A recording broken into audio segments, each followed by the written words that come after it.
अंगीकार ज्यांचा केला नारायणे, निंदतेही तेने वंद्य केली. अजामेळ भिल्ले तारेले कुंटिनी, प्रत्यक्ष पुराणी वंद्य केली. ब्रह्महत्या राशी पातके अपार, वाल्मिक किंकर वंद्य केला. अंगीकार ज्यांचा केला नारायणे, निंदितीही तेने वंद्य केली. तुका म्हणे येथे भजन प्रमाण, काय थोरपण जाळावे ते. अंगीकार ज्यांचा केला नारायणे, निंदितेही तेने वंद्य केली. नमो विठ्ठला राजया पांडुरंगा, नमो रुक्मिणी माऊली ज्ञान गंगा. नमो पुंडलिका, नमो चंद्रभागा. नमस्कार माझा रुक्मिणी पांडुरंगा. पांडुरंगा करो प्रथमा करो प्रथमा पांडुरंगा करो प्रथमा पांडुरंगा करो प्रथमा. दुसरे चरण संतासिया, दुसरे चरण संतासिया, दुसरे चरण संतासिया. कृपादाने कथेता विस्तार, कृपादाने कथेता विस्तार, कृपादाने कथेता विस्तार.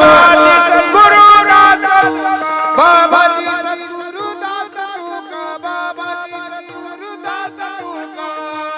जोडोनिया करा चरणे ठेवी तो माथा, चरणे ठेवी तो माथा.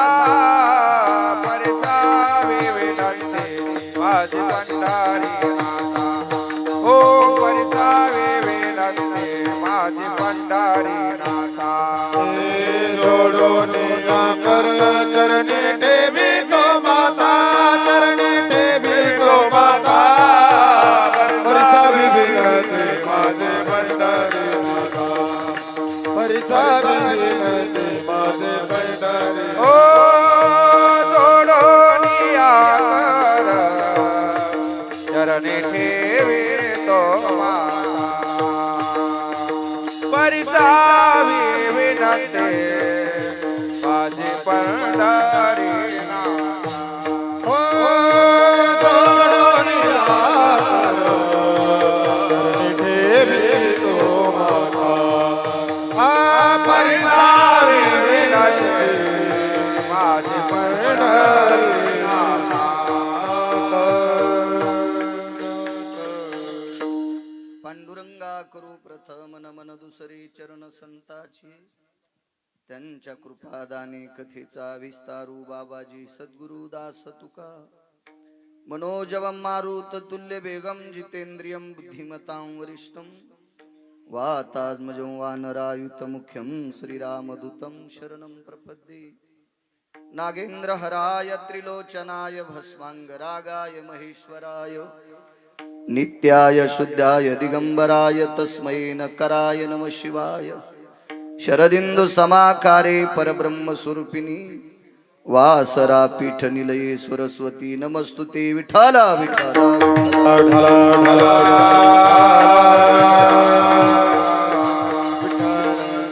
आता वैवासित पावना, ती भासती पंचानन समाना. तया श्रोत्याची आचरणी जाना, साष्टांग नमन करीतसु. वाद्यभूषित पावन तो प्रत्यक्ष अमरेंद्रा समान. तयाची आचरणी जान, साष्टांग नमन करीतसु. आता गान गंधर्व देवता, कुकीळ कंठस्वर अराका. जी कीर्तनी वहिवासित लोका, तयाची आचरणी नमन गा. मज दिसत सो परम विख्यात, तुझो जान ब्रह्म याचा सुतू. नारद जान नाम तितिक्षु, तयाची आचरणी नमन गा. जेने धर्म जितविलाची बळी, तो संभाजी जान नवाळी. कावतरला जयाची आकुळे, तया छत्रपतीची आचरण कमळी. साष्टांग नमन करीतसो विठ्ठला.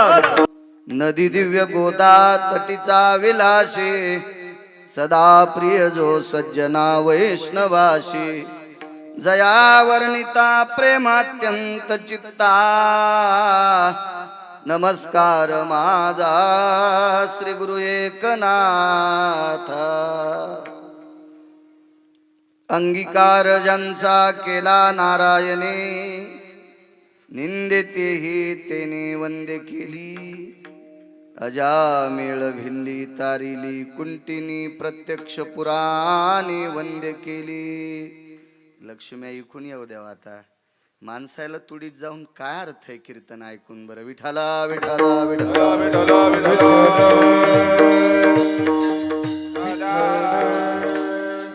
विश्वमान्य विश्वभूषण विश्वाधिकार विश्वप्रिय चिन्मयी स्वरूप असणारी अधिकार संपन्न साधू श्रीमंत श्री जगद्गुरु तुकोबराय यांचा प्राप्त प्रसंगी निवडलेला अभंग. विठाला विठाला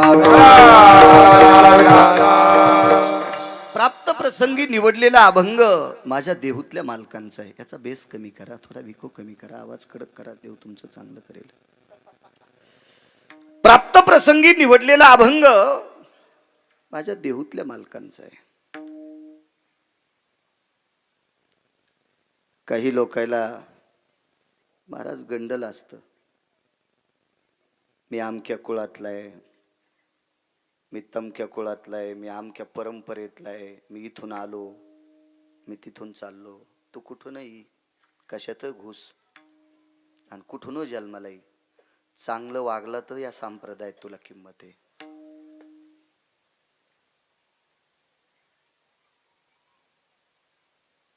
उत्तम कुळी जन्म क्रिया मग बुडविले कुळा उभाया बुडाविले कुळा उभाया बुडविले कुळा उभाया. उत्तम कुळी जन्म क्रिया मंगळ कुळी जन्म क्रिया मंगळ क्रिया मंगळ उत्तम कुळी जन्म क्रिया मंगळ बुडाविले कुळा उभाया बुडविले कुळा उभाया बुडविले कुळा उभाया. उत्तम कुळात जन्म आहे असं तो म्हणतोय. बरं तो म्हणला माझा जन्म उत्तम कुळात झालाय, पण हरामखोरा तू नीट वागला नाही ना. बुडविले कुळ उभयता, अख्ख कुळ मातीत घातलंस तू. कुळात कुण्या जन्म आलास त्याच्यापेक्षा वागलंस किती चांगलं हा महत्वाचा विषय आहे. आणि चांगलं वागणारा हा कोण्याही जातीत जन्माला येऊ द्या, पंढरपुरातला मालक त्याचा स्वीकार करतो. वैष्णव चांभार धन्य त्याची माता शुद्ध उभयता कुळ दोन्ही शुद्ध उभयता.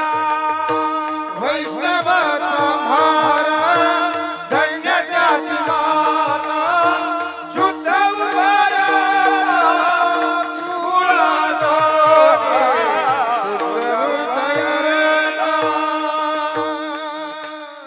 गोड पुरावा दिला. वैष्णव चांभार धन्य त्याची माता. वैष्णव आहे पण कुळानं चर्मकाळाच्या कुळात जन्माला आला, बुट्ट चपला शिवणाऱ्याच्या कुळात जन्माला आला. दोन्ही कुळ उभयंत गोड सांगितले. कशामुळं? तो वैष्णव आहे. वैष्णव आहे. माझ्या साध्वी गंगाखेडच्या साध्वी जनाबाई एका ठिकाणी सांगतात, उत्तमन कुळाचा काही संबंध नाही. हो का उत्तमाच्या डाळ त्याचे पायी माझे कपाळ त्याचे पायी माझे कपाळ त्याचे पायी माझे कपाळ. हो का उत्तमाच्या डाळ त्याचे पायी माझे कपाळ त्याचे पायी माझे कपाळ त्याचे पायी माझे. हो का उत्तम चांडाळा. चांडाळादी येऊनी म्हणजे चांडाळातले सुद्धा काही कुळातली लोक आहेत. चांडाळ आपण म्हणतो काय चांडाळेश रे. असा चांडाळाच्या कुळातला जर वैष्णव असेल तर साध्वी जनाबाई म्हणतात, त्यांचे पाय माझे शिरी, त्यांच्या पायावर माझं डोकं. काय करायचं जातीचा स्वाभिमान. असं मुला मुलींची लग्न करण्यापुरता. वारकरी संप्रदायात जातीची चुळबुळ नाही सांगितली. असं कधी सांगितलं नाही की अमक्या जातीला वारकरी संप्रदायात प्राधान्य. काही नाही. नाल्या उपसिणाऱ्या काम, मेलेली जनावरं बाहेर नेऊन टाकायचं काम महाराज, तुमच्या आमच्या कार्यक्रमात सरपण फोडायचं काम, चोखोबराय त्या कुळात जन्माला आले आणि स्वर्गातलं अमृत फक्त चोखोबरायने शुद्ध केलं. एकाही साधून केलं नाही. एकाही साधून केलं नाही. मला असं वाटतं चांगलं वागणारी माणसं ही कोण्याही जागेवर असू द्या, कोण्याही जातीत असू द्या, कोण्या पंथात असू द्या, जन्म हो का भलते याती, जन्म हो का भलते याती, जन्म हो का भलते याती, जन्म हो का भलते याती, परिमिन चुके हरी भक्ती, परिमिन चुके हरी, परिमिन चुके हरी भक्ती, परिमिन चुके हरी भक्ती, परिमिन चुके हरी भक्ती, परिमिन चुके हरी भक्ती. संत शिरोमणी नामदेवराय म्हणतात, जन्म हो का भलते याती, प्रेमिन चुके हरिभक्ती. देवा कोण्याही जातीत जन्माला घाल, पण मला हरिभक्त कर, वारकरी कर. आणि तो वारकरी असेल, तो वैष्णव असेल, तर जगाचा मालक त्याचा स्वीकार करतो, अन्यथा कोणाचा करीत नाही. पैसे किती आहेत, गाडी किती भारीची बसायला आहे, त्या माग पुढं किती झोले घ्यायला लोक येत, किती शेपटी हालीत आहेत, तू किती लोकांच्या पुढं पुढं नाचू, तू याचा काही संबंध नाही. तू फक्त वाग, तू किती चांगला, इथं वागण्याला किंमत आहे. भारतीय संस्कृतीमध्ये, या सनातन धर्मामध्ये, या वारकरी संप्रदायामध्ये देखाव्याला मुळीच किंमत नाही. सोंगे छंद काही देव जोडे ऐसे नाही, देव जोडे ऐसे नाही, देव जोडे ऐसे नाही. सोंगे छंद काही देव जोडे ऐसे नाही, देव जोडे ऐसे नाही, देव जोडे ऐसे नाही. सोंगे छंदे काही देव जोडे ऐसे नाही. या मधल्या आयला कोणी विचारित नाही. हे देखावा करणारे म्हणजे बंगाळे वांगे. बंगाळे वांगे तुमच्याकडे म्हणतात का नाही काय माहित स्वप्नील बुवा. दादा वांग पिवळं होऊ द्या, पण शहाण्याबाईनं चिरून, कांदा चिरून जर डाळ टाकून शिजून हाटलं तर कांद्याचं गरगट म्हणत, त्या वांग्याचं बरगट. पण बंगाळे वांगे कोण्याच कामाचे नाहीत. बंगाळ्या वांग्याचं भरीत खा, काही का वट चुनचुन करतात, हिरड्या चुनचुन करतात आणि मग सगळंच चुनचुन. हो, म्हणजे बंगाळे कामाची नसते. अद्याप नाही, अद्याप नाही. कवळे तसे खाता येतील. हो, जरा मध्यंतरी भाजी करता येईल, जरा पुढे गेलेले भरीत करता येईल, आणि जराशे थोडं पुढे गेलेले गरगट करता येईल. पण बंगाळे झाले, आहा, मसडा तर खात नाहीत. विठाला विठाला विठला विठला. म्हटलं ना, संप्रदायात असणं गरजेचं, देखाव्याला किंमत नाही.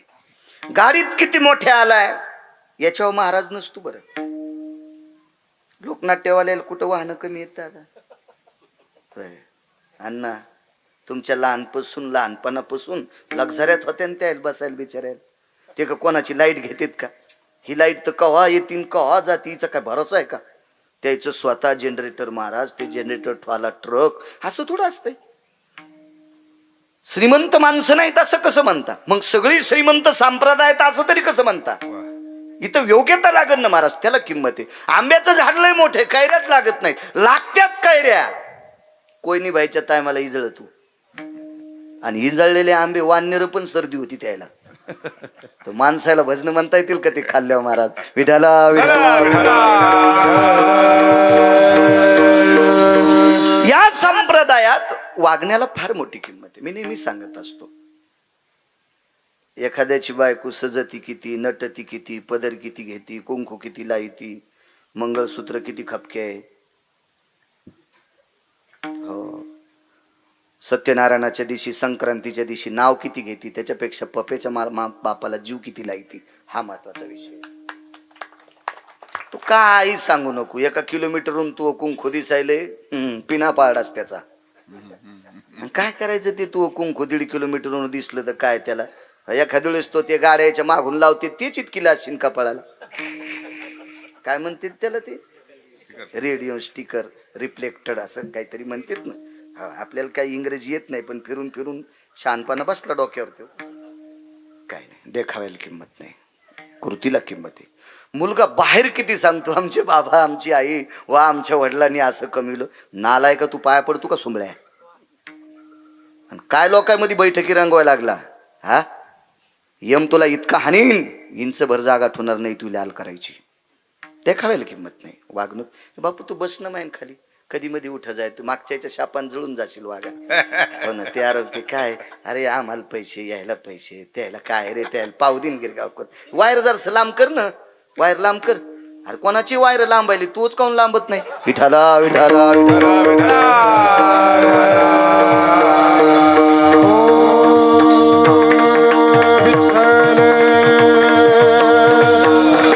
संप्रदायात चांगलं वागणाऱ्या माणसाला किंमत आहे. मोठ्या श्रद्धेने थोडासा कडक करावा. साऊंड सिस्टीम छान आहे.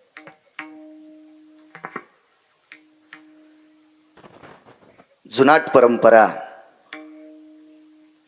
सद्गुरू वारकरी संप्रदायातले आधार्यू वैकुंठवासी मदन महाराज अशा महान महात्म्याच्या पदस्पर्शाने पुरित असलेली ही भूमी आणि या परम पावन भूमीमध्ये एका छोटेखानी लहानशा गिरगावकराला सुद्धा अशा महात्म्यांच्या नामयज्ञामध्ये आहुती टाकण्याचा योग मला आलाय.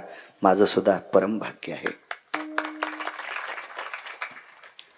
एक मन असेल स्वप्नील बुवा, ज्याच्या गावाला गंगा त्याच्या गुडघ्याला सांगा. वागतेत लोक नालायक म्हणून तसं म्हणावं लागतंय, पण राजू तुम्ही नशीबवान आहात. ज्या भूमीमध्ये या संतांचा वास होता, सद्गुरू मदन महाराज म्हणजे आपल्यासाठी ज्ञानोबाराय तुकोबाराय होते. ते पाहण्याची आपली पात्रता नव्हती, पण यांच्या रूपात आपल्याला ज्ञानोबाराय तुकोबाराय होते. या लोकांचे वसे जपासा, वारसा जपासा, काय बात, अधिकार या लोकांचा. अशा परमपावन साधूच्या पदस्पर्शाने पुनीत असलेली, अधिष्ठानानं पुनीत असलेली ही चिचोंडी पाटील नावाचं गाव. चिचोंडी पाटील, मला वाटते दुसरं वर्ष आहे स्वप्नील बुवा. गेल्या वर्षी हीच एकादशी होती. बर अशा या परमपावन नगरीतली ग्रामस्थ मंडळी मोठ्या श्रद्धेने दरवर्षी हा नामयज्ञ, अन्नदानाचा यज्ञ करता. या परंपरेला, सद्गुरू मदन महाराजांच्या परंपरेला उजाळा देण्याचं काम तुम्ही करता. हा भक्ती संप्रदाय उंच नेण्याचं काम तुम्ही करता. याच्याकरता तुम्हाला प्रणाम करतोय. वे सुंदरशी मंदिर आहेत. माझे सद्गुरू अष्टादश संतांपैकी सद्गुरू सावताबाबांचं एक मंदिर आहे. विटेवरच्या मालकाचं मंदिर आहे. विश्वातला एक नंबरचा वारकरी माझ्या हनुमंतराय. दादा, जगात जर एक नंबरचा कोण वारकरी असेल तर ते मारुतीराय. येऊनी जन्मला मरकट तो वैष्णवा माझी अतिश्रेष्ठ, हनुमंत म्हणावया कनिष्ठ, आयसा पापिष्ट कोण आहे. वैष्णवा माझी अतिश्रेष्ठ. अशा मारुतीरायांचं अधिष्ठान बाजूला येताना सुद्धा बऱ्यापैकी महादेव मंदिर आहे, गणेशनाथ महान मंदिर, अगदी सुंदरसं गोडसं गाव. या सर्व अधिष्ठानाला गिरगावकराचा नाक घासून प्रणाम. या परिसरातला येती, योगी, जपी, तपी, अनुरागी, वारकरी ही सर्व महात्मे जे आहेत या प्रांतातले, सर्व महात्म्यांच्या चरणी नाक घासून प्रणाम. या सप्ताहाला लाभलेला अधिष्ठान आदरणीय सद्गुरू भवन महाराज गुरुवर्य गेल्या वर्षी आजच्या कार्यक्रमाला ते होते. कार्यक्रम आटपून लागलीच विटेवरच्या मालकाच्या भेटीला कीर्तन झालं की रातोरात गेलते. तिथे महापूजा होती द्वादशीची का भक्ताची, तिथे गेलते. गुरुवर्य बाबांना सुद्धा, भवन बाबांना सुद्धा प्रणाम. गुरुवर्य ब्रह्मलीन स्वामी श्यामसुंदरजी पुरीजी महाराज त्यांनाही प्रणाम करतो. गोडसं काम महाराजांचं पंढरपूरला आहे. कालच्या कार्तिकी वारीच्या वेळेस योगायोगानं तिथं उभं राहिलो. त्यांच्या एका भक्तांनी पाहिलं आणि संस्थान पाहण्याचा योग आला. महाराज ही लोक कुठलं करून ठेवतात माहिती. तुम्ही आम्ही संसारिक आहोत, मी सुद्धा आहो. अण्णांचा आणि माझा वाटानं विषय झाला. आपण महाराज फार काही झालं तर लेकरायच्या सोयी करू शकतो, स्वतःच्या लेकरायच्या सोयी करू शकतो. स्वप्नील बाबा दादा आपण महाराज विश्वातल्या लेकरांची सोय करणारी ही लोक होऊन गेली. कधीचा काल तिथून पुढे आदिवर बबन महाराज माझ्या विटेवरच्या मालकाच्या दर्शनाकरता या प्रांतातला, या परिसरातला, या संस्थांचा अनुयायी, या संस्थांचा भक्त कोणी जरी गेला तर त्याला पंढरपुरात सुद्धा निवारा व्हावा, आश्रय व्हावा अशी जोपासना हे समाधीतून करणारी साधू लोक आहेत. आणि त्याचा पाठपुरावा, त्याची वाटचाल, त्याचं मोठं मोठं पुढे पुढे करण्याचं काम धरणीय पूजनीय गुरुवर्य आमचे बबन महाराज करतात. अशा महात्म्यांना बळ देत जा, अशा महात्म्यांच्या पाठीमागं राहत जा की जे संप्रदायाला उंच नेतात, ते भविष्यात आपला धर्म उंच नेणारी माणसं आहेत. त्यांची काळजी करत जा ही तुम्हाला विनंती करतोय. विठाला विठाला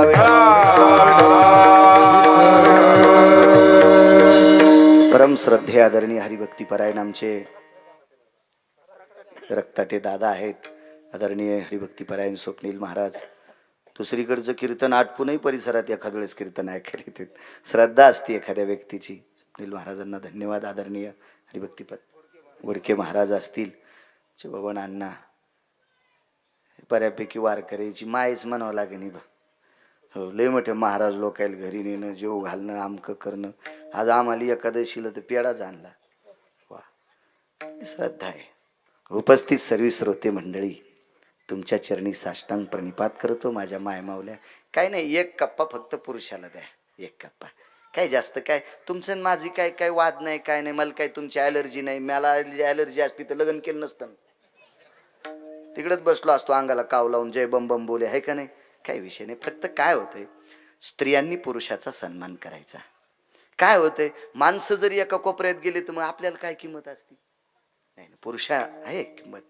म्हणून एक एक कप्पा फक्त उद्या त्याला एवढी दोरी बांधा आणि पुरुषांना द्या, पाठीमागून बसायचं. काय होते एखाद्या वेळेस हल्लीचा काळ विचित्र झाला महाराज. एखादा शब्द बोलता बोलता जात असतो वक्तव्य. जगात असं मळनियंत्रत नाही, त्यानं दाणे फुटत नाहीत. आणि दाणे फुटू नये म्हणून मधले दात कमी केले तर गोंड राहते. मळनियंत्र सांगायलो मी. उपनेर उपनेर मग ते ट्रॅक्टरवरचा असू, मोटरवरचा असू, इंजिनवरचा असू. तसं हे पण एक मळनियंत्रच आहे महाराज. एखादा शब्द अनावधान चुकीचा जातो, घसरत असतो. अहो 4 पायाचा हत्ती पडतो, काय आपली गोष्ट आहे. मग पुरुष सामोर असल्यावर थोडंसं दखून जातं. बायका पुढं असल्यावर मन लाजतो, थोडंसं अंतकरण लाजतं. थोडंसं पाठीमाग थोडीशी 20 फुटाची जागा पुरुषांना देत जा ही तुम्हाला भीक मागून विनंती करतोय. विठाला विठाला विठाला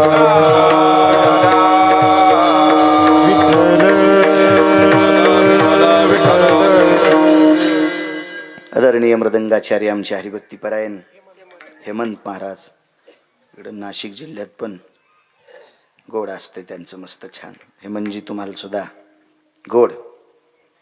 तुमच्यासारखीच हिंमत ह्याही लेकरांना पुढे देऊन टाका. बघून तो तुमच्या हाताने ते काम करत राहो. तुम्हाला प्रणाम. या परिसरातलं गायन क्षेत्रातलं तात्विक रत्न हरिभक्ती परायण आमचे संपत महाराज. गोड वयाच्या मानानं असा सुरेल ज्यांचा आवाज आहे. शहाण्याबाईनं घातलेलं लोणचं लोणचं वाळल्यावर पण खावं वाटतं. नसू द्या त्याला बाखूर, पाण्यात बुडवायचं आणि लोणचं चोखायचं, जेवण जातच. ते जुनं रत्न आदरणीय हरिभक्ती परायण आमचे मगर महाराज गोड. त्यांच्या बाजूचे हरिभक्ती परायण देसाई महाराज असतील. हरिभक्ती परायण उत्तरेश्वर बापू वांगीकर. पाठांतर लय महाराज, त्यांना खूप पाठांतर आहे. हरिभक्ती परायणी सगळी महाराज मंडळी, चोपदार मंडळी, संस्थेची विद्यार्थी, मस्तक माझा पायावरी या वारकरी संतांच्या पेटीवाले दादा तुम्हाला सुद्धा प्रणाम. साऊंड सिस्टीमवाले तुम्हाला पण प्रणाम. विठाला विठाला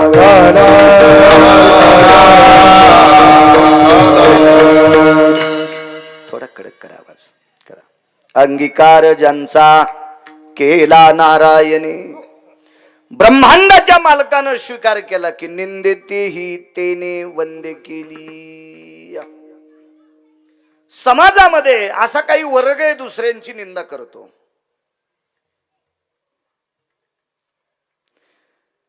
जी माणसं निंदा करत असतात ती माणसं मोठी असतात असं डोक्यातलं काढून टाका.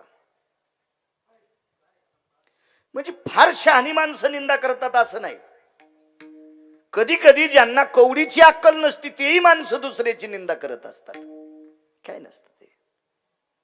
माझ्या देहूतल्या मालकानं ते एका ठिकाणी निंदा करणाऱ्याच्या बाबतीत फार वेगळं बोलले.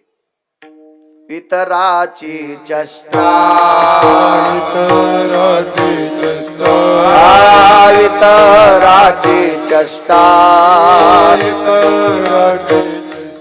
हे तो खाने लागे विष्टा हे तो खाने लागे विष्टा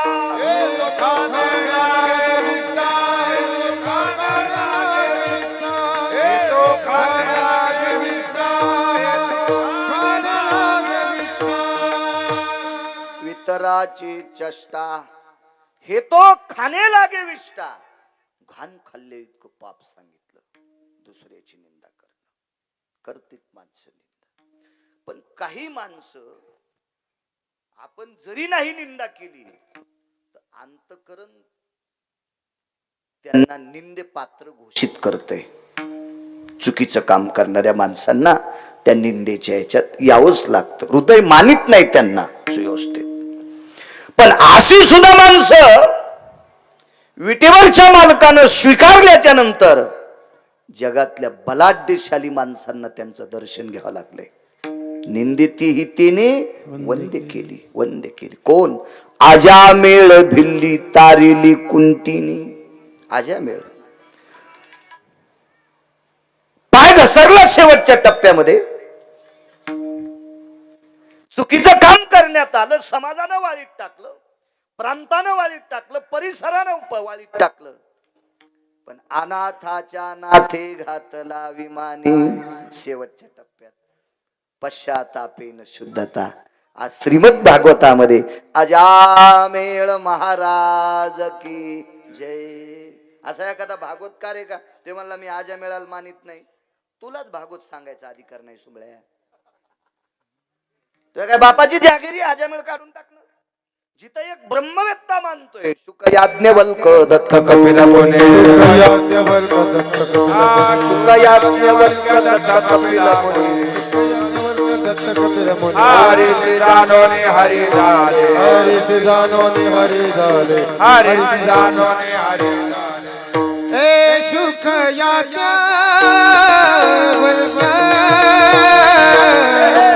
शेवायचा भात शिजायला टाकला आणि भागूबाईने सांगितलं बाबा भाताला दूध लागतंय. दूध लागतंय.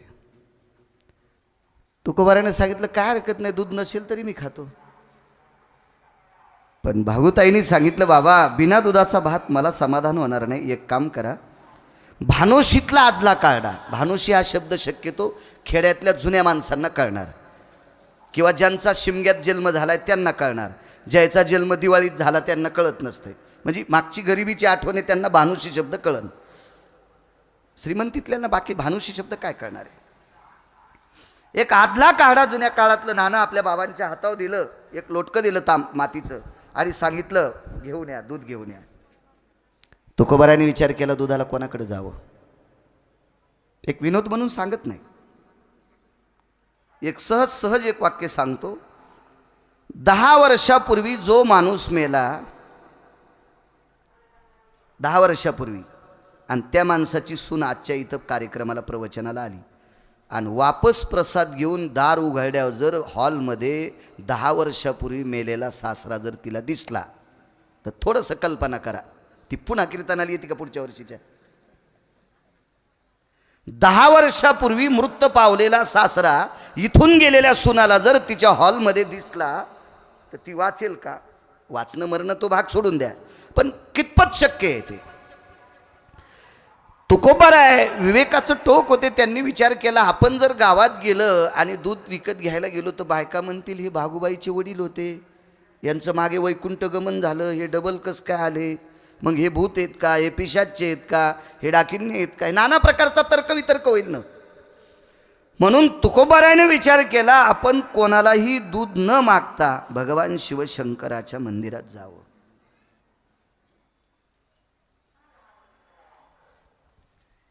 आणि एक लक्षात ठेवा तुमच्या डोक्यात एक खूळ बसलंय. शंकराला तुम्ही चमत्कारी समजिता. हे डोक्यातलं काढून टाका बुसकट. शंकर चमत्कारी देव नाही, भगवान शिवशंकर हे भक्तीला पावणारा देव आहे, तुमच्या चमत्काराला नाही. इकून बेल चिटकीला आणि तिकून काय नो झालं, इकून मधाचा थेंब टाकला, मग तिकून पैशाचा बोंगळा लागला, असं होत नसतंय ते. हां हां, एव्हा देवापाशी किती गेलेत त्याच्यापेक्षा देवाला प्रिय. तुम्ही पंढरपूरला दर्शनाला जाता, तुम्हाला किती समाधान होते? 2 मिनटं उभं राहू दिलं का कधी तुम्हाला? विश्वनाथाच्या मंदिरात तुम्ही काशीला गेल्यावर तुम्हाला 2 मिनिटाच्या वरी कधी उभं राहू दिलं का? नाही. 1-1.25 मिनिटात नुसता पिंडीला हात लावला, पंढरपुरातल्या मालकाच्या पायाला हात लागला की आपल्याला समाधान होतंय. वा, आपण प्रसन्न झालोत. आपण देवापाशी किती वेळ गेलोत किंवा किती वेळ थांबलोत याच्यापेक्षा आपलं मन किती चांगलं आहे हा महत्वाचा विषय असतोय.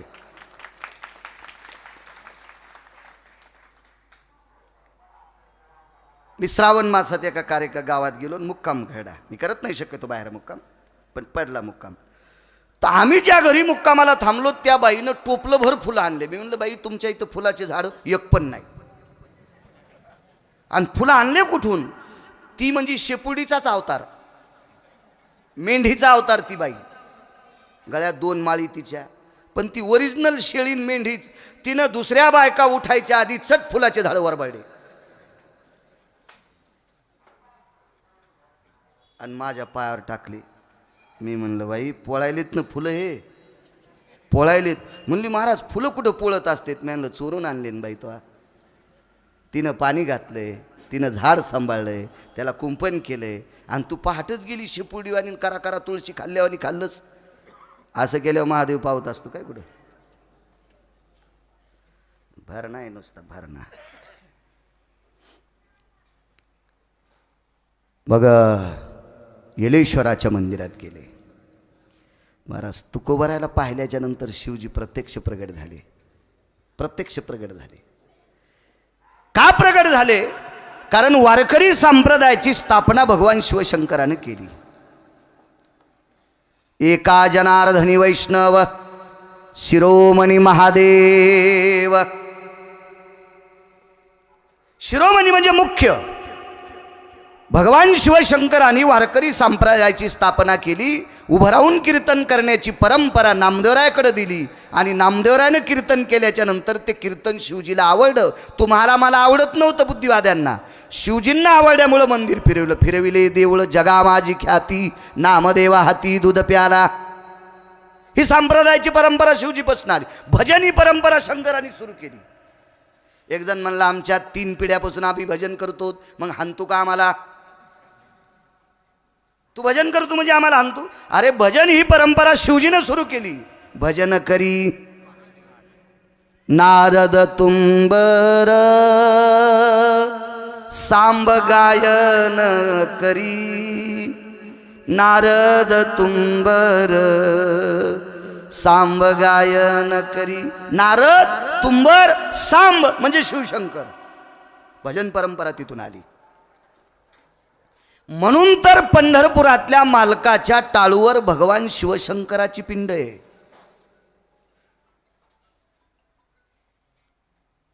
आणि वारकरी संप्रदायातले एक आगळं वेगळं नाविन्य आपल्या भेटी करता आलंय. शिवजी उभे राहिले आणि 10 भुजानं तुकोबरायला कवटाळलं. तुकोबरायला. तुकोबरायच्या हातात रिकामं गाडगं होतं बारीकसं. शिवजीला आनंद वेगळा होता. तुकोबराय भेटले एक आनंद, आणि दुसरा एक आनंद होता की जीवनात ज्यानं काही मागितलं नाही ते आपल्याला मागायला आलाय, आणि आज दान करण्याचा योग मला मिळतोय कदम, याचा आनंद शिवजीला झाला. आलिंगन सुटला आणि शिवजींनी शमकुशल विचारलं, तुकोबराय आलात? जी आलोय. काय सेवा करू? काहीच नाही, विकत घेण्यासाठी आलोय.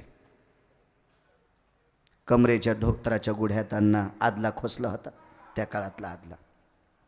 जिंच्या पॅन्टीवाल्यांना आदला कळणार नाही. कडका, दमडी, कवडी, आडका, लालपई, ढबल पैसा, आदला ही जुनी पैसे होती.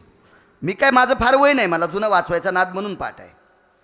कमरेला खोसलेला तो आदला तुकोबरायांनी भगवान शिवजीच्या पिंडीवर ठेवला आणि सांगितलं, याच्या बदल्यात दारातल्या नंदीला दूध द्यायला लाव. नंदी दगडाचा होता, पाषाणाचा नंदी. तो आदला कशाचा होता माहिती आहे का? सुदाम.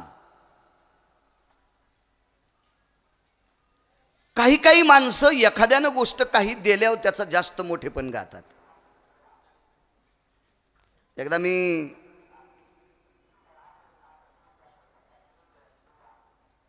आपल्या महाराष्ट्राचं शेवटचं टोक, गावाचं नाव सांगत नाही, तिथे कीर्तनाला गेलो. कीर्तनाच्या यजमानाकडं देशीची दुकानं 14, देशी दारूचे दुकानं. मला वाटतं ते लायसन भेटत नाही देशीचं शक्यतो. मी काय कोणाला विचारलं नाही, पण लोक सांगतात भेटत नसतं. होय मुरकुट्यांना भेटत नाही ते. भेटतं का आनंद? 14 दुकानं देशीचे, 14. आणि त्या देशीचे 14 लायसन प्राप्त करणाऱ्याचा बाप मेला. म्हणजे त्यानंच आणली होती, ते मेलं. आणि त्याच्या वर्ष श्राद्धाल मग कीर्तन. आता पैसे किती असतील बघा. 14 देशीच्या दुकानातले ढकणं जर इकले ना, ढकणं, तर एकदा आमदार होता येईल. इतके पैसे त्याच्याकडं. पण तारीख घेतली होती अशा प्रकाशराव सारख्या, बबनराव सारख्यानं. ते म्हणले हो तुम्ही त्याचं जास्त नाव नाही घेतलं कीर्तनात. मी म्हणलं मी जे अभंग घेतला त्या अभंगात ह्या देशीच्या दुकानदाराचं नावच नव्हतं ना. त्याचं नाव जे अभंगात आहे ते अभंग मला सांग ना सुमळ्या, मी त्याच्यात नावाचं भजन करतो ना. पण ते मध्यस्थी माणसं होते. ते म्हणले माझ्याकडे आहे असं पंढरपुरातल्या मालकांना मला असा बारीकसा पाईप द्यायला पैशाचा. काय ताण नाही, मंडळी एक आहे, 2 लेकरं, वडील वारले 90ला, आई आहे, छोटंसं कुटुंब आहे, काय ताण नाही, एकच पोरग आहे. हिशाबात राहिलं तर त्याला पुरण. आणि ते जर हिशाबात नाही राहिलं तर आमच्या 13व्याच्या आधीच मग अंगुठी घेईन. नाही आमच्यावर घेतल्यावर तुमची खसखस पिकली. तुम्हाला काय तुकाराम महाराज इतकं पोटाला तुमच्या. दुसऱ्यावर घेतलं की माणसाची खसखस पिकती.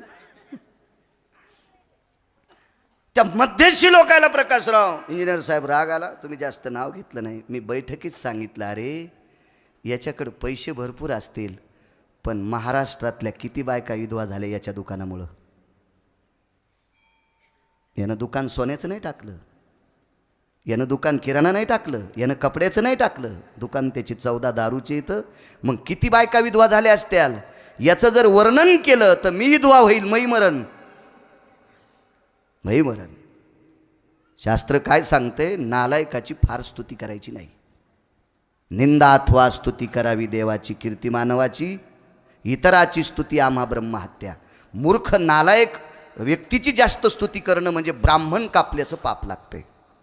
शास्त्र आहे त्याच्यासाठी. स्तुतीप्रिय लोक झाले. ठीक आहे, त्यानं किती मोठा कार्यक्रम केला तर काय, नवलाचं दुकान 14 दुकान आहेत त्याच्याकडं. आपण करतो त्याच्यापेक्षा आणलंय कुठून हा महत्वाचा विषय. मला सांगायचं काय, तुकोबारायांनी आदलाच टेकला पिंडीवर, पण होता आदला कशाचा. सुदाम. श्रीमद भागवतामध्ये सुदाम नावाचं एक नाविन्यपूर्ण नाव आहे.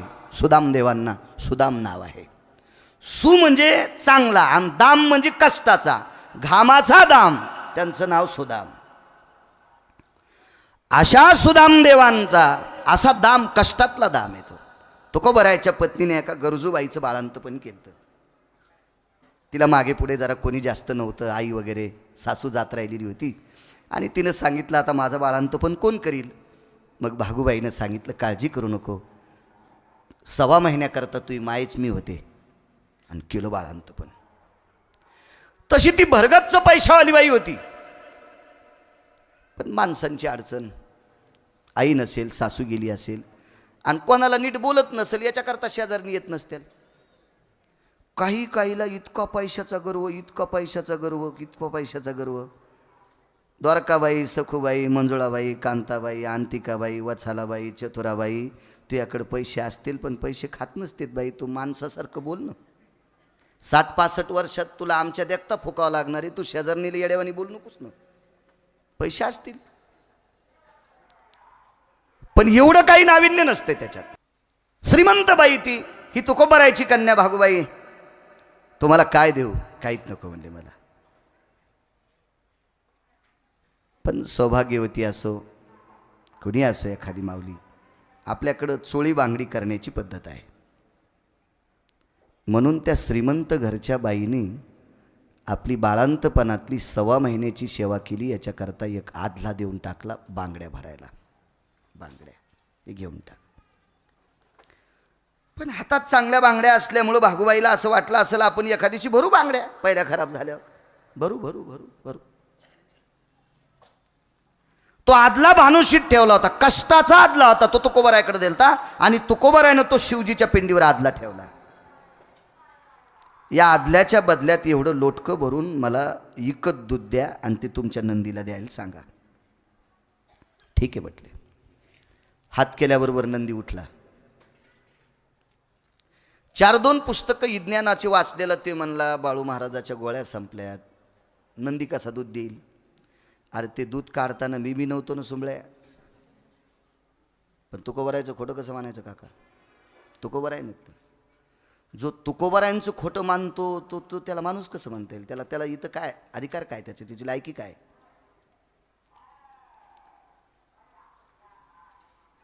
नंदी उभा राहिला. नंदीच्या डोळ्यातून पाणी आलं आणि तुकोबरायला सांगितलं, महाराज माझ्या काशेमध्ये स्तन नाहीत, तरी पण समोरच्या मालकाच्या कृपेने मी दूध देऊ शकतो.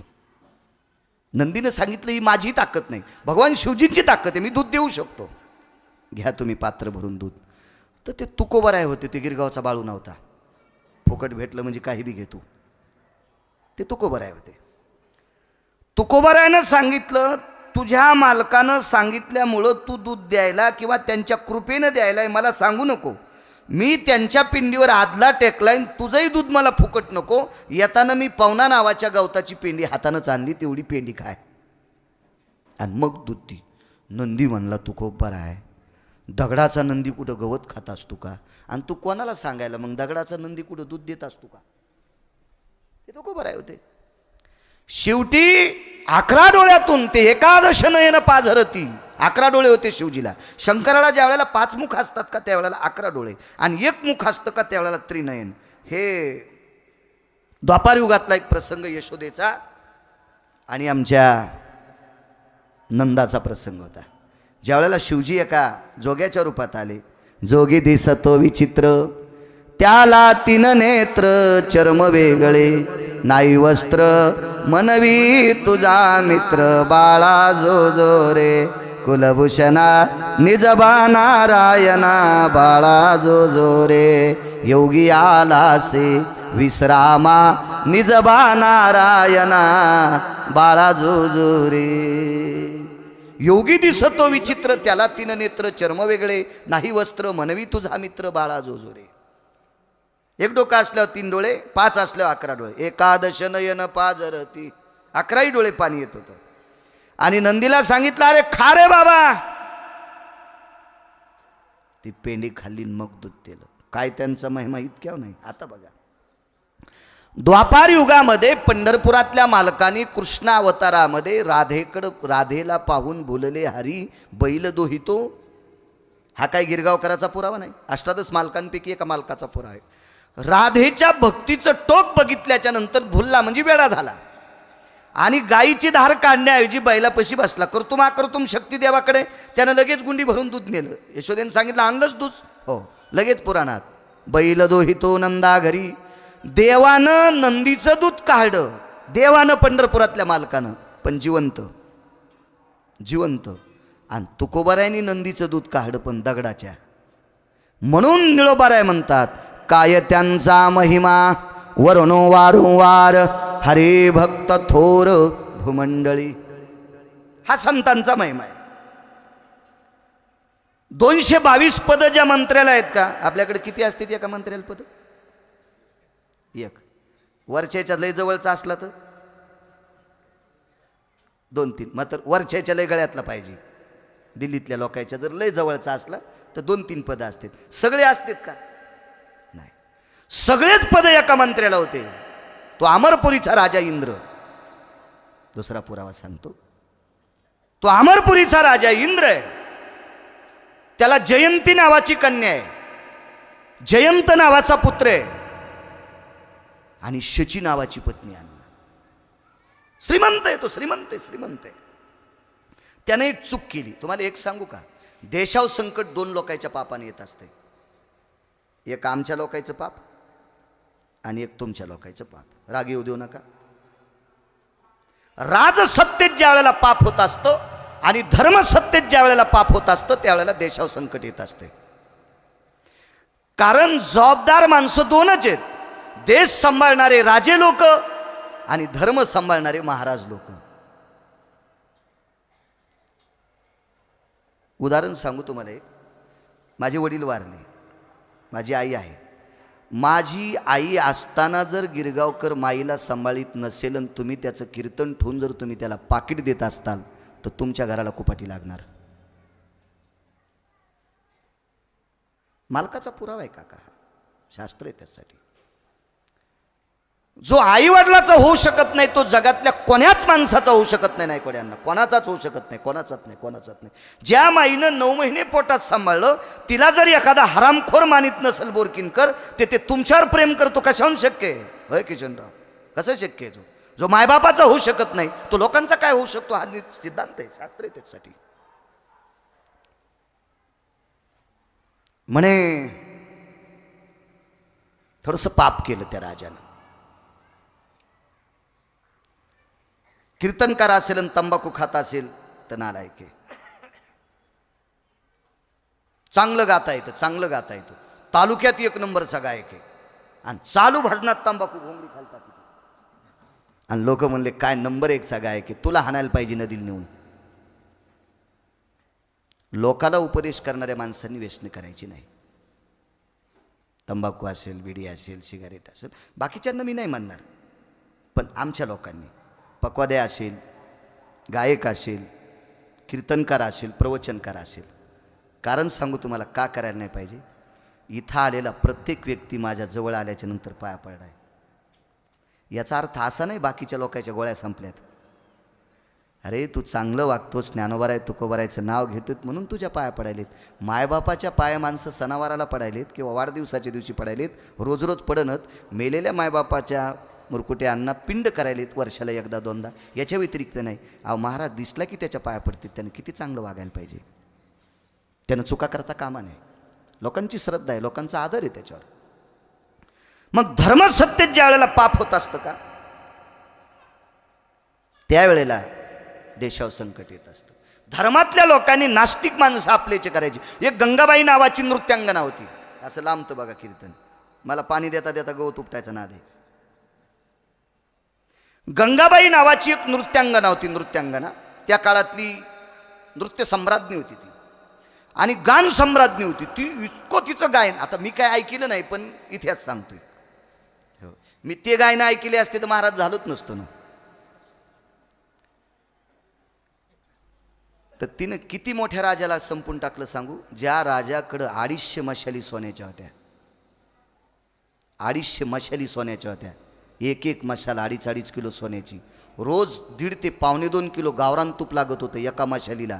अशा 250 मशाली महालात जळत होत्या. शेवटच्या टप्प्यात त्या राजाला कांदा, कोरडी भाकरीन कांदा नाही द्यायला कोणी. इतके बेहाल झाले ह्या गायनाच्या बदल्यात. 527 एकर जमीन, इथून 50 ते 60 किलोमीटर अंतरावर एका आपल्यातल्याच व्यक्तीला 527 एकर जमीन होती. त्या गावाला मी 6वीला असताना लग्नाला गेलतो. नंतर गाव सांगेल, हे यूट्यूब चालू आहे ना, हेच तू लावते पुन्हा आपल्याला. त्या लग्नाला मी गेलो. 527 एकर जमीन, 527 एकर जमीन. तर शेवटच्या टप्प्यात 527 एकर जमिनीचा मालक दहिलेवडीत होता. वढून टाकलेल्या बिड्याच्या दुंडकाला आपल्याकडे दहिल्या म्हणतात. 527. त्यानेही 2 बायकांचं गायन ऐकलं. धर्मसत्ता कशाला म्हणतात माहिती? 2,500 मशाली सोन्याच्या असणाऱ्या राजाला भाकरीची पंचायत जिनं केली, अशा बाईला परमार्थात निळोबारायनी आणलंय. निळोबारायचा विरोध करत होती. निळोबारायला सांगितलं तुमच्या भजनात काय ताकद आहे? इतकी ताकद माझ्या गायनात आहे. लाखो श्रीमंताला मातीत घातलंय, इतकी माझ्या स्वरात ताकद आहे. तुमच्या भजनात काय ताकद आहे? निळोबारायनं सांगितलं काय परीक्षा द्यायची सांग. वाळलेलं झाड आणलं उपटून. मोठा वाडा होता. तो वाडा 4.25 महिने जळाला पेटून दिल्यावर. 4.25 महिने जळाला तो वाडा. वाडा किती मोठा असेल कल्पना करा. त्या वाड्याच्या भिंतीवर एक झाड होतं उन्हाळीचं. उन्हाळी कळतील किशन काका? उन्हाळी झाड. तुरीची जर हे नसत्याल तुराट्यात उन्हाळीची धान्य करीत होते पहिले आपल्या खेड्यापाड्यातल्या. हो, वाळलेलं उन्हाळीचं झाड आणलं आणि निळोबारायच्या पुढं टाकलं. तुमच्या भजनानं हे शुद्ध होईल का हिरवं? तांब्याचा तांब्या आणला, आपण ज्याला देवाचा तांब्या म्हणतो, त्याच्यात पाणी टाकलं आणि त्याच्यात त्या उन्हाळीचं झाड उभं केलं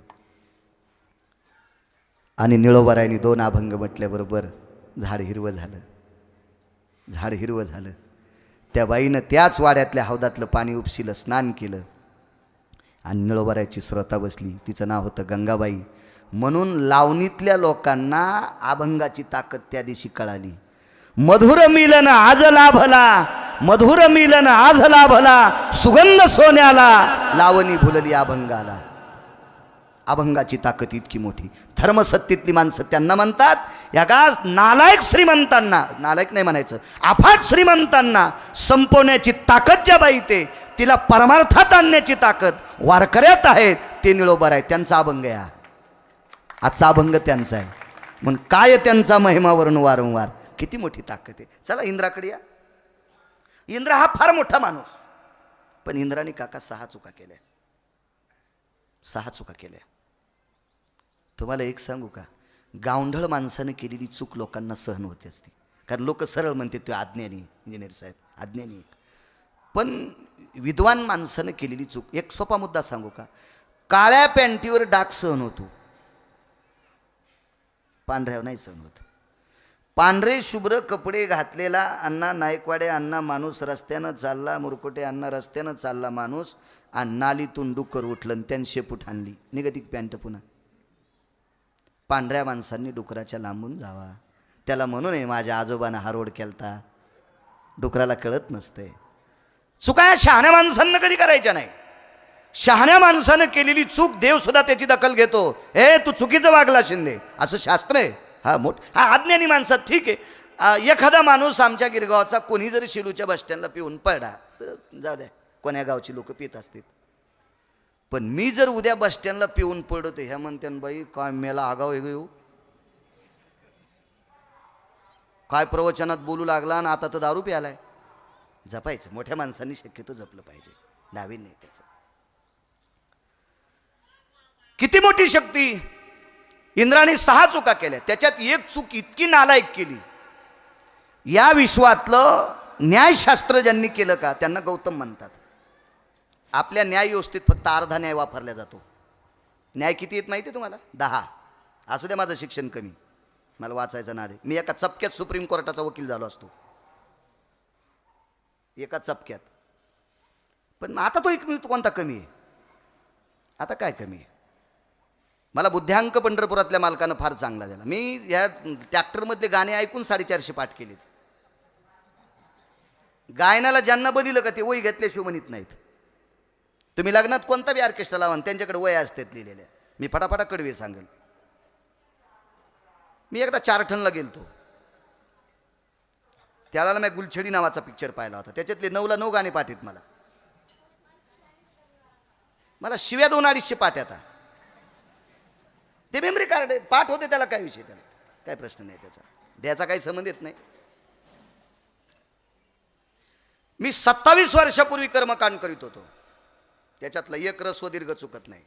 प्रातर्भुज भुज भुज जयो मिधो मिदग्रतं मिधो जय जायते जाश्व परभासाय भय जतो जद्निरेनायां यत योगी राजा तपसिद्धायां पूर्णमिमकृतुज्जनो यत अधिष्ठितं लोकत्रयं धर्मनिरपेक्ष भयजाया पुनितो पुनितो शास्त्रायां शास्त्रमुच्यतो भयजना जायते जाश्वनीलायां यत कवयो जतज्जनः वैष्णवधर्मनिष्ठायां यत योगी जपितपि सन्यासी अनुरागी भयोजनो अधिष्ठित लोकभयो वासत्रये भुवत्रयः ग्रामेशुलु यत् संस्थितो विवेकानंद संस्थितो यतः जाय अद्य स्थितो यत् वास्तु सर्व अधिष्ठितायां गजानन सद्गुरवे यत् साधवे शरमन्यस्ततेनं प्रकट उत्सवो यत निमित्तेह गिरगावकर शरमन्ये इत सर्वाति जायते पुनितो भक्तगण पुनितो जनसंगायां. काय लागतं त्याला? पाठ करायचं ते होत असते. आणि पाठ करीत असताना निष्ठा ठेवायची ते विसरत नसते. म्हणून तर मी मोठा मोबाईल घेत नाही. ह्या मोबाईलचं लईच केलेलं काम असते. मला वाटतं मोठ्या मोबाईलमध्ये बाहेरचं येतंय आणि चुकीचं बटन दाबल्यावर डिलीट बी होते. आणि दुसरं चुकीचं बटन दाबल्यावर जे जाऊन ते बी लोकायला जाते म्हण, जे लोकायला जाऊ नये का ते पण लोकायला जाते. त्याच्यामुळं याच्यात चुकीचं घ्यायचं नाही, कोणाला जाऊ द्यायचं नाही. आपलं मेमरी कार्ड चांगलं नाही याच्यातच सांभाळायचं, कशाला दुसरं घ्यायचं. न्याय देवता आपल्याकडे 10 न्याय आहेत. आपल्या न्याय व्यवस्थेत फक्त अर्धा न्याय वापरला जातोय. मला कितीतरी विद्वान वकिलांनी फोनवर विचारलं, तुम्ही कशाच्या बळावर सांगता अर्धा न्याय? यान म्हणलं माझ्याकडे बसायला. कशाच्या बळावर सांगतो? या बसायला माझ्याकडं, मग बघू आपण. न्यायाची 10 व्यवस्था, त्याच्यापैकी हस्तिकविटन्य नावाचा न्याय सांगितला पुराणात. हस्तिकविटन्य न्याय जर आपल्या न्याय व्यवस्थेत जर पूर्ण वापरला, हस्तिकविटन्य न्याय जर न्याय व्यवस्थेत पूर्ण एकच न्याय पूर्ण वापरला, तर अतिप्रसंग करणाऱ्या हरामखोराला 3ऱ्या दिवसाचा सूर्य पाहता येत नाही. बलात्कार करणाऱ्या नालायकाला 3ऱ्या दिवसाचा सूर्य बघता येत नाही. ही हस्तिकविटन्य न्यायातली ताकद आहे. पण आपल्याकडं अर्धाच वापरला जातो. ते न्याय देता देता 2-3 जेज मेले, तरी पण न्यायाची केस टेबलावर आलीच नाही. याला कुठं न्याय म्हणत असतात का? हे न्याय 10ची 10 न्याय ज्यांनी निर्माण केले त्यांना गौतम म्हणतात. आणि गौतमाला 222 सुंदर स्त्रियापैकी 1 नंबरची सुंदर स्त्री प्राप्त झाली. तिचं नाव होतं अहिल्या. अहिल्या नाव आहे त्या स्त्रीचं. ही ब्रह्मदेवाची कन्या आहे. आणि या अहिल्याकडे बघितल्याच्या नंतर इंद्राच्या अंतकरणात पाप उठलं. महाराज कोणाला म्हणायचं माहिती आहे का? जळू द्या माझी विद्वत्ता. कोणाला अभंग कमी पाठ असावा, कोणाला पक्वात कमी वाजिता यावा, कोणाला कमी गाता यावा, कोणाला कमी श्लोक पाठ असावा, पण आपली बायको सोडून जगातल्या प्रत्येक स्त्रीला माय हा दर्जा असावा. त्याला महाराज म्हणायचं असते. त्याला महाराज. एखादी सुंदर स्त्री बघितल्याच्या नंतर ज्याच्या पोटात डब्बा उठतो त्या भडव्याला महाराज तरी कसं म्हणायचं? आपल्याला पाप लागन ना त्या नालायकाला महाराज म्हणणं? कोणाला नाही म्हणायचं. तुम्हाला एक मुद्दा सांगू का? चूक करणाऱ्यापेक्षा चूक झाकणारा अर्धा पापी असतो. चूक करणाऱ्यापेक्षा चूक झाकणारा अर्धा पापी असतो. चूक करणाऱ्यापेक्षा चुका सहन करणारा अर्धा पापी असतो. चुकी झाकायच्या नाही. मी नेहमी सांगत असतो. एका बाईनं मला घरी दूध घ्यायला बोललेत. मी म्हणलं बाई मी काय बोक्या नाही, दूध नकोय मला. नाही म्हणले महाराज यावंच लागतंय तुम्हाला. मग आम्ही 2-4 जण तनपुरे बाबा आम्ही गेलो. तर आपण गिरगावचा महाराज यायला म्हणून त्या बाईनं रांगोळ वगैरे दारात काढली आणि ती रांगोळीचा डब्बा आतमध्ये घेऊन गेली की त्या रांगोळीवर कुत्र्यानं संडास केली. कुत्र्याला काय कळतं? पशु काय पाप पुण्य जाणी ती उत्तम मध्यम भोग भोगीत, काय कळतं कुत्र्याला? पण बाहेर आल्यावर तिच्या लक्षात आलं, अगं बाई काय सुंदर रांगोळ काढली होती ग. 1-1.5 किलो रांगोळ खराब झाली. महाराजांनी मला नवाजावं. काय बाई सुग्रने, काय सात्विक आहे, काय परमार्थिक आहे. महाराजांनी मला नवाजावं याच्याकरता मी रांगोळ काढीन कुत्र्यानं घाण केली. पण तिने साडी चांगली घातलेली होती. तिला वाटलं आता घाण कुठं काढावं. ती पाठीमागं गेली, मागच्या दारातलं परसातलं मातुड आणलं आणि त्या घाणीवर टाकलं. मला बऱ्याच दिवसापासून शेतात जायला भेटलं नाही. म्हटलं चला काळी माती आपण याच्यावर पाय द्यावा. मी रांगोळी थोडाच पाय द्याला, मातीवर द्याला. मला नंतर कळालं रांगोळीच्या आणि मातीच्या मधात काय होतं. दिसलं नाही, पायाला कळालं. पायानं लगेच सांगितलं बाळू पाय वला झाला रे. आणि 10 फुटाच्या अंतरावर तिच्या घराचा उमरा होता आणि उमऱ्याच्या आतमध्ये 22,000चा गालीचा मला बसायला टाकला होता. आता वला झालेला पाय मी माझ्या धोत्राला कसा पुशीन सातवण कर? कशाला पुसला मी ते पाय? त्याच गालीच्याला. आणि मग त्या जिजी म्हणल्या महाराज घरात थोडी दुर्गंधी कशी काय येते? मी म्हणलं देव जाणे तुमच्या घरात उंदीर वगैरे सडला असेल. नाही, परवाला साफसफाई केली पूर्ण घराची, अद्याप नाही, आमच्याकडे उंदरं वगैरे काहीच नाहीत. मी म्हणलं बाई दारातल्या मातीच्या ढिगला खाली काही होतं का? अहो ते होतं म्हणून तर माती टाकली होती. म्हणलं बाई मला शेतीचा जास्त नाद आहे म्हणून मातुड्यावर पाय देण्याचा प्रयत्न केला तर ते पाय भरला. गालीच्या भरीला महाराज तुम्ही माझा. मी म्हणलं बाई मी नाही भरीला. तू जर कुत्र्याच्या संडासवर माती टाकली नसती तर मी पाय द्यायला असता का? घाण झाकल्यामुळं पाय भरला. घाण झाकल्यामुळं पाय भरला आणि घाण झाकल्यामुळं 22,000चा गालीचा खराब झाला. म्हणून घाणी झाकू नका. घाण ताकद असेल तर उचलून फेकून द्या. गुन्हा झाकू नका, त्याला गुन्ह्यातून मुक्त करा. गुन्हा झाकायचा नाही. पोरानं जर कीर्तनाला गेल्यावर जर बूट आणला चोरून तर माईनं बापानं त्याच बुटानं त्याला 2-3 खपके मारायचे. ते याच्यानंतर बूट आणत नाही. तर ते बूट आणल्यावर माय म्हणली अरे हे जरा जुना आहे, दुसऱ्या बार नवा आण. मग ते पोरगं मोठं झाल्यावर त्याची माय म्हणली महाराज पोरगं लय बेकार झालं. मी म्हणलं तू अंगावर त्यानं ट्रॅक्टर घालायला पाहिजे. तो त्याला गुणाला ते लावलं सगळं झाकलं लहानपणी. हा दोष असतो तो.